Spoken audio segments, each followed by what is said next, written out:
Salut à tous.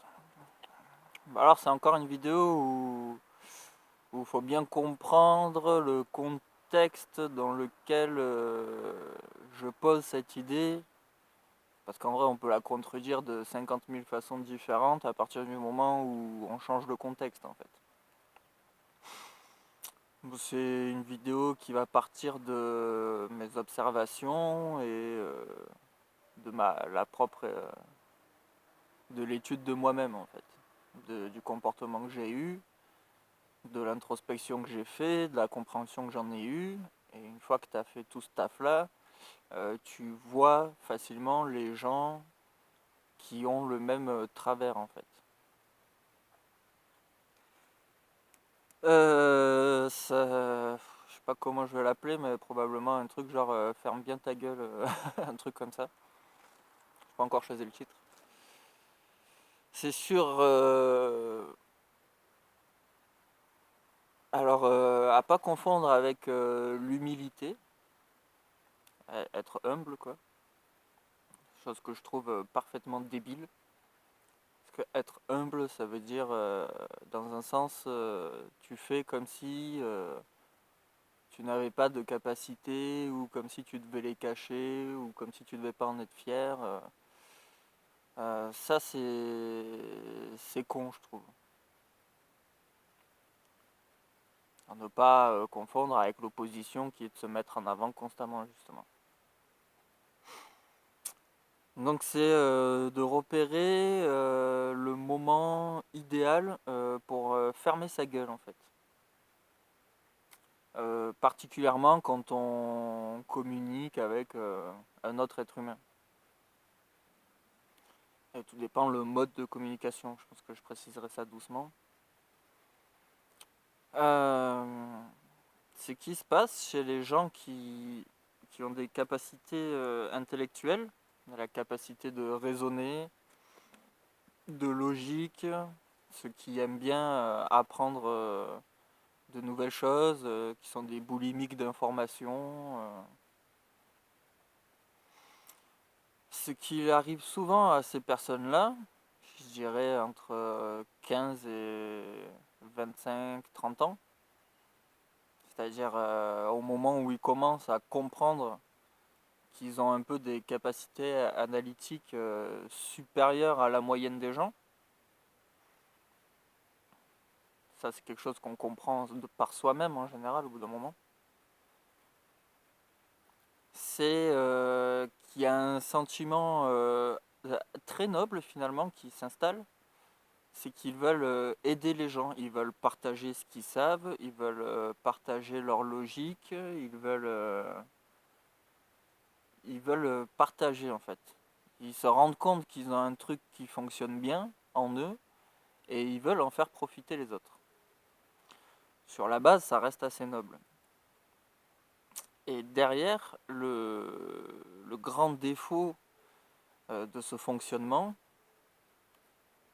c'est qu'ils n'ont aucune limite dans le partage. Comme moi, j'ai été pendant plusieurs années. Tu te mets à chaque fois que quelqu'un dit une connerie, selon ton propre savoir, alors on va faire abstraction des gens qui pensent savoir mais qui se trompent. Hein. Je parle vraiment, tu es sûr de tes sources, tu es sûr de ta réflexion à 100%, pas de problème. Et forcément, chaque fois que quelqu'un va dire une connerie sur un savoir que tu as acquis, tu vas le corriger. À chaque fois que quelqu'un va parler de ses problèmes, tu vas vouloir lui faire un petit topo explicatif pour lui donner des pistes pour résoudre ses soucis. Quand tu vas voir quelqu'un qui fait de la merde, tu vas pas hésiter à venir lui donner en toute bonne foi et en toute amicalité, j'allais dire, c'est pas un mot qui existe, en toute amitié, euh, lui expliquer en quoi il fait une connerie, comment il pourrait y remédier, tout ça. Ce qui fait ce que j'ai pratiqué en fait pendant beaucoup d'années. Et donc le gros défaut de cette façon d'être, c'est que tu as tendance à jamais fermer ta gueule en fait. Quand t'entends un truc, tac, réponse. Il faut que tu le dises, tu vois. Et tu pars en général, hein, je dirais, tu pars dans l'idée que le savoir ne doit pas avoir de limite, que tout conseil est bon à prendre, ce qui est un peu utopique finalement, parce que c'est se cacher de la réalité des choses du monde d'aujourd'hui. Et moi j'ai pratiqué ça, je sais pas, pendant 10 ans, hein, facile. Hein. Pendant une dizaine d'années, j'étais comme ça. Et c'est souvent pour ça qu'on m'a qualifié d'arrogant. On me l'a pas dit en face, mais j'imagine qu'on le pensait, de casse-couille, de personnes qui essayent de te vendre quelque chose, tu vois, genre, tu vois, viens, je te donne gracieusement des conseils, et toi tu te sens piégé, parce que dans ce monde-là, l'ambiance, elle est que quand quelqu'un il arrive et qu'il te file un truc gratuit, forcément c'est toi le produit, tu vois. Vous imaginez qu'il y avait des formes de manipulation, sachant que je sais très bien dans quel état d'esprit je venais, mais voilà. Le truc qu'il y a avec tout ça, avec le fait d'aider son prochain, c'est que quand on pense qu'on peut aider les autres, on pense que c'est parfaitement noble. D'ailleurs, je pense que c'est le cas. Hein. Dans l'idée, dans la théorie, c'est parfaitement noble. Mais dans la pratique, en fait, on oublie la réalité finalement. On oublie que les gens, par exemple, quand ils viennent te parler de leurs soucis, ils ont peut-être pas envie que tu leur trouves des solutions. En fait, ils ont juste besoin de vider leur sac.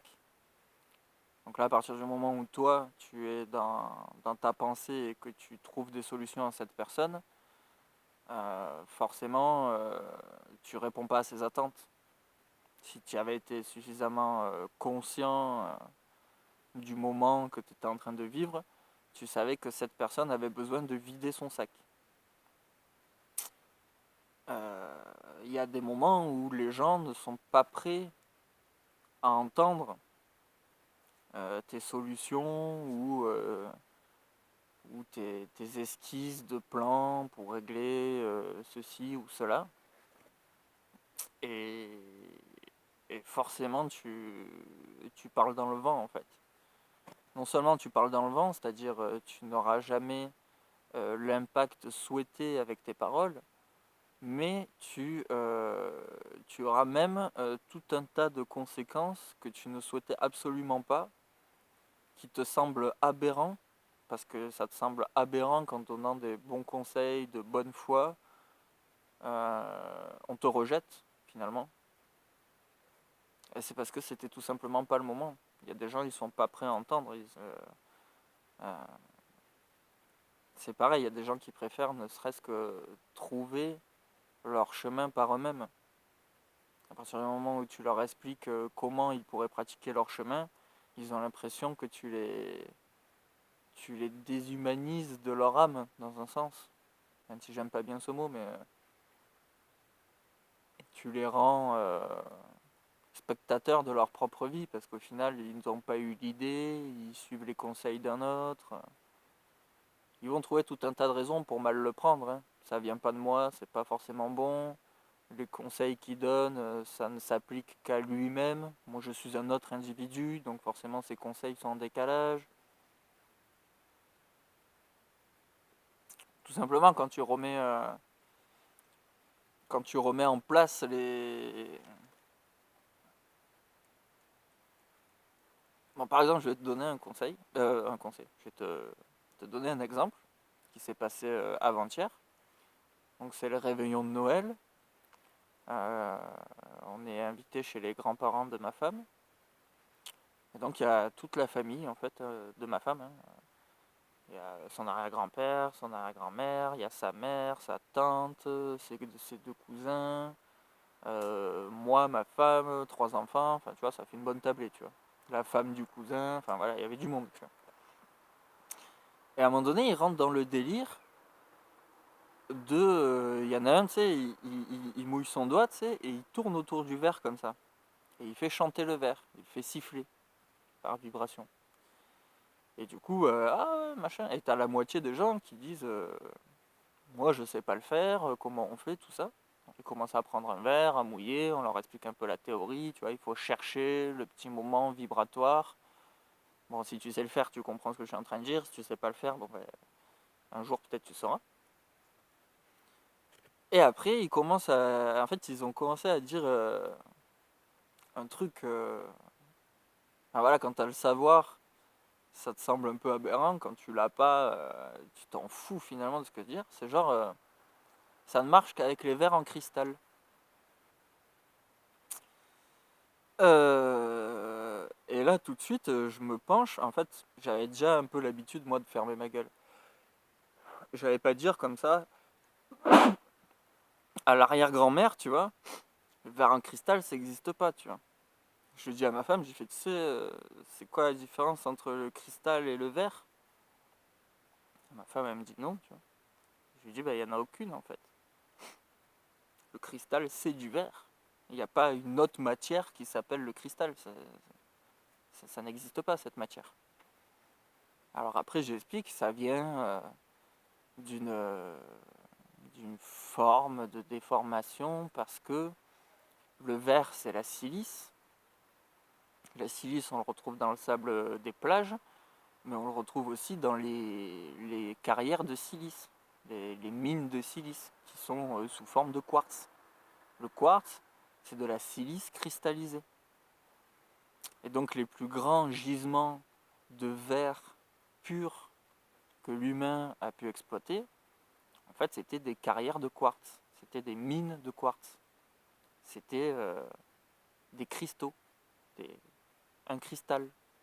Et donc on prenait ces cristaux, on les extrayait de la montagne, on les broyait, on les faisait fondre, et ça fait du verre. Donc, on prend un cristal et on fait un verre avec. Donc c'est un verre en cristal. Mais les propriétés physiques du cristal que tu prends, même le quartz, ou que tu raffines dans le sable, ou que tu recycles sur du verre, c'est la même matière, c'est la même molécule, c'est de la silice. Même peut-être c'est un atome en fait. Non, c'est forcément une molécule. Mais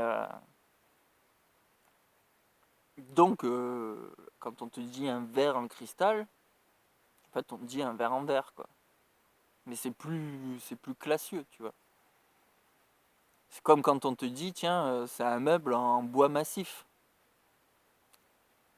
Ouais, je dis ça, mon père il est brocanteur, donc mon père il a eu beaucoup de meubles et surtout il s'est spécialisé dans le verre en fait. Donc c'est de là que j'ai appris ce savoir-là, tu vois. Quand on te dit c'est un meuble massif, ça veut dire qu'il est fait avec des planches en bois en fait. Si c'était vraiment un meuble massif, ça serait un meuble qui aurait été sculpté dans une seule pièce de bois. À partir du moment où tu fais plusieurs planches, tu vois, la planche pour le fond, la planche pour les portes, la planche sur la côté, en vrai, il n'est pas massif. Il est constitué de plusieurs planches. Et on te dit, du coup, c'est un meuble en planche massive, tu vois. C'est-à-dire que c'est des planches en bois, quoi. En bois, c'est pas, ça n'a rien à voir avec les trucs Ikea qui sont de l'aggloméré, du recyclage, tout ça. Justement, c'est des planches en bois d'un seul morceau, quoi. Voilà. C'est à peu près ça que ça veut dire quand on dit qu'un meuble il est massif. C'est-à-dire qu'il est fait avec des planches en bois, quoi. Et quand on te dit que ce verre est en cristal, eh ben, c'est un peu le même délire, tu vois. Dans ta tête, t'as l'impression que c'est genre plus que ton verre à moutarde, en fait. Alors que pas du tout. À la limite, tu pourrais dire ce verre-là, il a été soufflé, ce verre-là, il a été moulé. Ça donne une différence de technique, du coup, ça change la valeur de l'objet. Mais tu dis qu'il est en cristal, en vrai, il y a que quand tu sais pas ce que c'est que tu as l'impression que c'est mieux. Parce que si tu sais que c'est la même chose, en vrai, on va te dire c'est un verre en verre.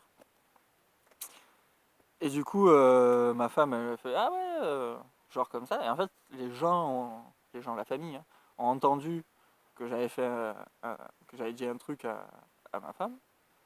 Genre, vas-y, dis-le à tout le monde, tu vois. Du coup, bah, ça va, elle a vu que je voulais pas le dire, du coup, elle l'a répété. Elle a dit, bah, en fait, le cristal et le verre, c'est exactement pareil. Et là, ça a mis un blanc, tu vois, ça a plombé l'ambiance. Parce que ce que j'ai fait, c'est que j'ai remis en compte un savoir qu'ils pensaient avoir. Donc je les ai un peu frustrés en leur disant vous ne savez pas, vous dites n'importe quoi, sachant que ça n'avait aucun intérêt, qu'ils n'étaient pas prêts à l'entendre et que le sujet était autre chose. Pour ça, moi justement, je l'avais dit discrètement à ma femme parce que je savais que ça l'aurait fait délirer, bon, le fait que ce se soit répandu. Et du coup, ça a mis un blanc parce que du coup, ils se sont mis tous genre ah. Et tu vois que c'était pas le moment parce que personne n'a dit mais alors du coup pourquoi on dit cristal, j'ai pas pu expliquer que la matière cristal n'existait pas, tu vois, tout ça. Ça a juste mis un blanc, tu vois. C'est genre, il y a quelques années en arrière, je l'aurais pas seulement dit à ma femme, je l'aurais dit à tout le monde, en fait. Et en voulant corriger une erreur sur le savoir des autres, j'aurais juste mis un blanc, mis mal à l'aise une ou deux personnes, que ça changeait rien. En fait. Derrière, j'ai réussi à caler. Si tu veux que le verre il siffle, tout est dans l'épaisseur et la forme du verre. Et je dis, si tu le remplis plus ou moins d'eau, tu changes la note parce que tu changes la caisse de résonance, comme un instrument de musique. Tout est dans la forme, dans la caisse de résonance. C'est comme ça qu'on produit le son, c'est une vibration. Et donc, clairement, si j'avais fait cette réflexion comme ça à haute voix, ça aurait été le moment idéal pour fermer ma gueule, en fait. Parce que ça aurait été plus intelligent de fermer ma gueule en fonction du moment de gaieté, de partage qu'on était en train de vivre. Ça aurait fait saccader l'ambiance, ça aurait mis celui qui a dit ça mal à l'aise, hop, on passe à autre chose, tatati tatata. Après, on a passé un quart d'heure à faire siffler des verres tous, c'était rigolo, comme des gamins. Donc voilà, c'est ça, c'est que toute. Quand tu es suffisamment intelligent, tu veux aider les autres. Quand tu es suffisamment instruit, tu veux aider les autres. Et, euh, et pour passer au niveau supérieur d'intelligence et de capacité à aider les autres, il faut bien comprendre tous ces petits moments où il est plus intelligent de fermer ta gueule. Ben là, je me rappelle d'un exemple. Il y a Benny, un mec que je suis, qui est un bon copain maintenant, qui m'explique. Alors, comment il m'a sorti ça? Alors, je crois que c'était sur une de ses vidéos ou dans une autre discussion. Enfin, je sais pas, on a tellement parlé que je me rappelle plus trop d'où il a dit ça, mais grosso modo, il s'est retrouvé à Noël à expliquer que les cadeaux que les enfants ils étaient en train d'ouvrir, tout ça, c'était commandé sous Wish, que ça polluait, que c'était fait en plastique par des enfants chinois, que ça polluait aussi. Enfin bref, il a voulu souligner le côté malsain de l'acte qu'ils étaient en train de vivre. Et il s'est fait rembarrer parce que je pense, je te l'ai pas dit en face, mais là j'imagine que tu vas écouter ma vidéo. Je pense que c'était un des fameux moments où il est plus intelligent de fermer sa gueule parce que ça, tu vas pas faire évoluer les gens. C'est pas le moment où ils ont envie d'entendre ça. Ils vivent dans un paradoxe, alors leur rappeler c'est pas agréable. Forcément, t'avais aucune chance d'être bien accueilli, que les mecs te disent ah ouais putain, ta réflexion elle est intelligente, effectivement, on va tout changer, on fera plus jamais de Noël. Ça arrivera pas, tu vois. Et à un moment donné où pour dispenser ton savoir, il faut que parle à qui comprend, parle à qui veut entendre. Sinon, tu parles dans le vide, tu n'auras jamais le résultat souhaité et inversement proportionnel, tu auras forcément des résultats non souhaités. Parce que qui dit action dit réaction. Et si tu n'as pas la réaction souhaitée, forcément tu auras une réaction et forcément ce sera encore plus frustrant pour toi. Un petit aparté. En fait, quand j'étais dans cette pratique de reprendre chaque fois que j'entendais une connerie, de donner un conseil à chaque fois que j'entendais quelqu'un avait un souci, tout ça.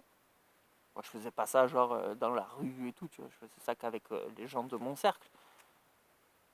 Bah, maintenant, je comprends que c'était insupportable. Parce que je comprends que 80% des moments où j'ouvrais ma gueule, non seulement je mettais un coup d'épée dans l'eau, mais en plus ça amenait forcément une réaction non souhaitée. Donc je me retrouvais à me foutre en décalage de mes propres souhaits, à ne jamais faire mouche en visant quelque chose.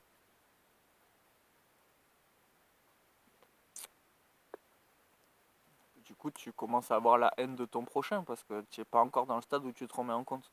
Le jour où tu te remets en compte, tu comprends qu'il vaut mieux fermer sa gueule. Garde-le parce que là, ça lui servira à rien. Euh, ça lui servira à rien. À quoi ça sert que tu ouvres ta gueule? Il y a une espèce de petite logique comme ça, quoi. Apprendre à fermer sa gueule quand c'est pas le moment. Et c'est pas forcément les moments où tu peux justement exposer ton savoir, tes acquis. C'est pas forcément dans les moments où on vient te les réclamer. En tout cas, en général, ce moment-là, quand on vient te réclamer quelque chose, c'est le moment où tu peux tout donner, tu vois. Mais il y a des moments où les gens ont vraiment besoin d'un conseil et ne sont pas en train de le demander. Alors tu vois, il faut quand même avoir un sacré niveau de conscientisation et de mécanisme intellectuel de son prochain pour comprendre le moment où tu peux prendre quelqu'un entre quatre yeux et lui déballer tout un tas de conseils précieux finalement. Parce qu'en dehors de la fenêtre où il est prêt à les accepter et même suivant le conseil que tu veux donner, en fait ça sert à rien. Parce qu'il y a des conseils dont l'humain attend de trouver la solution par lui-même ou par l'observation. Tu peux donner des conseils par l'exemple. Au lieu de dire aux gens ce qu'ils doivent faire, c'est en te regardant toi pratiquer les choses d'une certaine façon que eux ils vont comprendre. Et là ils n'ont pas l'impression que c'est toi qui leur a mis dans la tête. Ils n'ont pas l'impression d'être agressés ou assénés de vérité. Ils ont juste l'impression d'avoir compris quelque chose par eux-mêmes et se mettre à l'appliquer. Le fameux exemple. Soit un exemple. Déjà, si tu deviens un exemple, tu aideras beaucoup plus de gens que si tu viens leur donner des petits bouts de phrases pour les aider.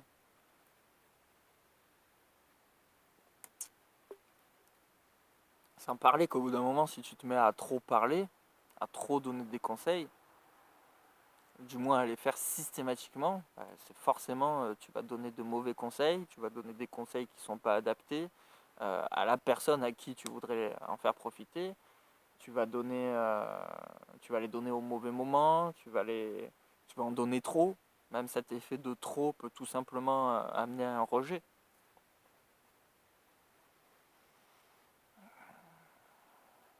C'est pour ça aussi que j'aime bien le concept des vidéos sur YouTube. Parce que c'est comme quand tu écris un livre, c'est les gens qui ont envie de voir ce que tu dis. Donc forcément, ils sont dans une attente que tu leur dises des choses. Donc là, les gens sont beaucoup plus réceptifs. Comme toi, là, qui regarde ma vidéo, tu es beaucoup plus réceptif que si je te chope à un moment X et que je te fais toute cette logique en déballage. Non. Au moment où tu t'assois et que tu viens cliquer sur ma vidéo, tu es apte à recevoir des informations. Si ça te plaît pas, bah, tu coupes la vidéo. Si ça te plaît, tu termines. Ensuite, on fait ce que tu veux. C'est-à-dire si par exemple ce que je suis en train de te dire ne te correspond pas, tu te sens pas en décalage avec moi en fait. Tu comprends juste que la vidéo ne s'adapte pas à toi. Donc il y a un côté comme ça où je pose mes pensées, je les mets à la disponibilité des gens, et quand les gens sont dans une phase où ils sont prêts à recevoir certaines choses, ils peuvent cliquer sur ma vidéo. C'est comme un livre, tu vois, un livre de philosophie ou n'importe quoi. Bon, ben t'as pas forcément envie que quelqu'un il vienne te faire chier avec le stoïcisme, le ci, le mi, tu vois. Mais le jour où toi t'en as envie, tu prends le livre, tu l'ouvres et tu absorbes les informations parce que tu es dans le moment où tu avais même l'envie d'absorber de nouvelles informations. Et c'est 1000 fois plus efficace que si on te le répète 100 fois à des mauvais moments.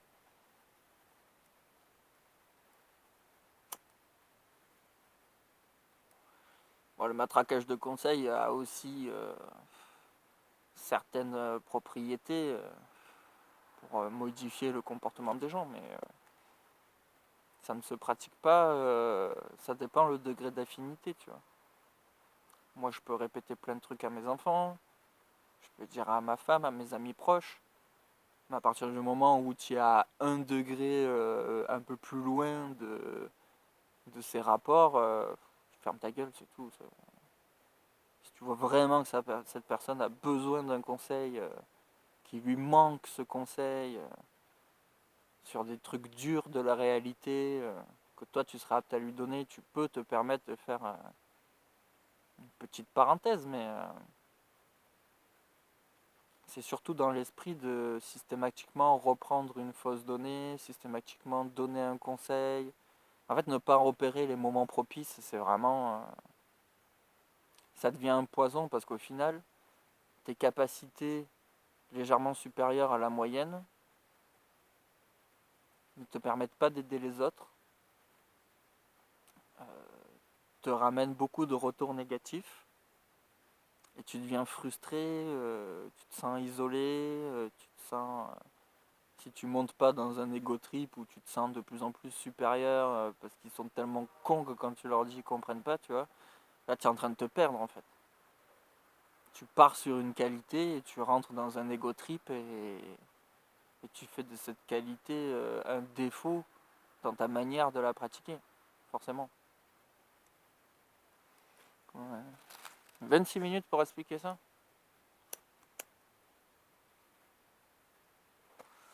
26 minutes pour apprendre aux gens à fermer leur gueule. C'est rigolo ça.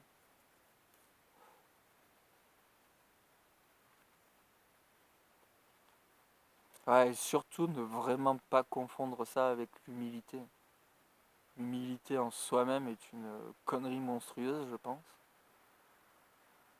Une fois qu'on a l'intelligence de donner des conseils, il faut avoir l'intelligence de trouver les moments propices pour les donner. Car en dehors de cette fenêtre, tu fais de la merde. Malgré toute la bonne foi dont tu es capable.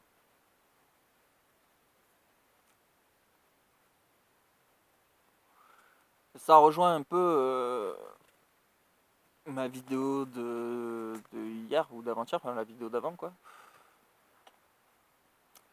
Où je disais aux gens qui n'ont pas d'enfants de fermer leur gueule à donner des conseils aux parents parce que ils ont une mentalisation du processus qui est purement intellectuel et qui n'a rien à voir avec la pratique de la réalité finalement.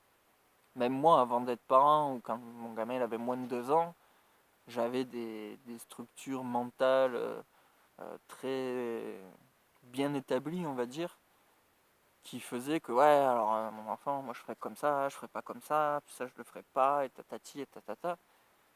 Et puis en fait, en pratiquant réellement ce que tu veux faire, tu te rends compte que tes théories intellectualisées ne sont pas applicables dans le monde réel en fait. En fait, si, tu peux les appliquer, mais elle ne donnera pas le résultat que tu as intellectualisé. Si tu as des techniques parfaites dans ton cerveau, il faudra un monde parfait pour les mettre en place. C'était ça un peu la morale de la vidéo d'avant, c'était que si tu réfléchis de manière parfaite, tu ne peux pas appliquer le parfait. Donc il faut réfléchir déjà en intégrant des compromis. Finalement, il faut réfléchir au résultat que tu veux et mettre en place une technique qui prend en compte le monde réel pour arriver à ce résultat-là. Si tu mets une technique qui fait abstraction de la réalité, c'est-à-dire qui est purement intellectualisée, et que tu l'appliques dans le monde réel, où il y a une énorme part d'imprévisible, où forcément si tu intellectualises un truc, tu es tout seul. C'est dans ton monde parfait que ça fonctionnerait comme ça, tu vois. Ça fonctionne pas comme ça en réalité. Enfin, en tout cas, tu perds des pourcentages pour la bonne exécution de ton projet.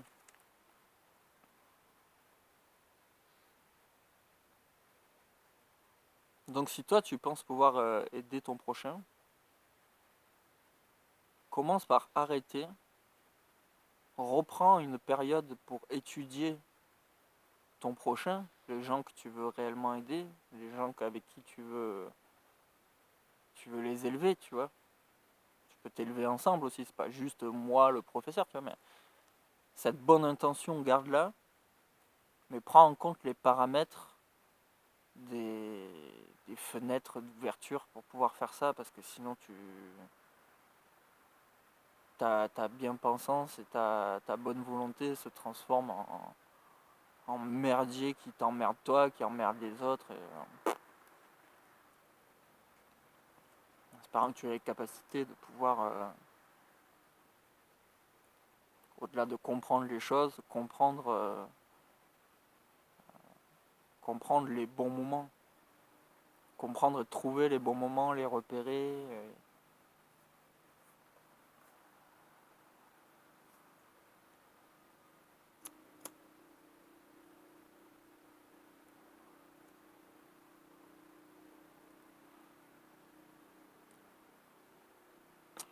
Ouais, je crois que je tourne en rond.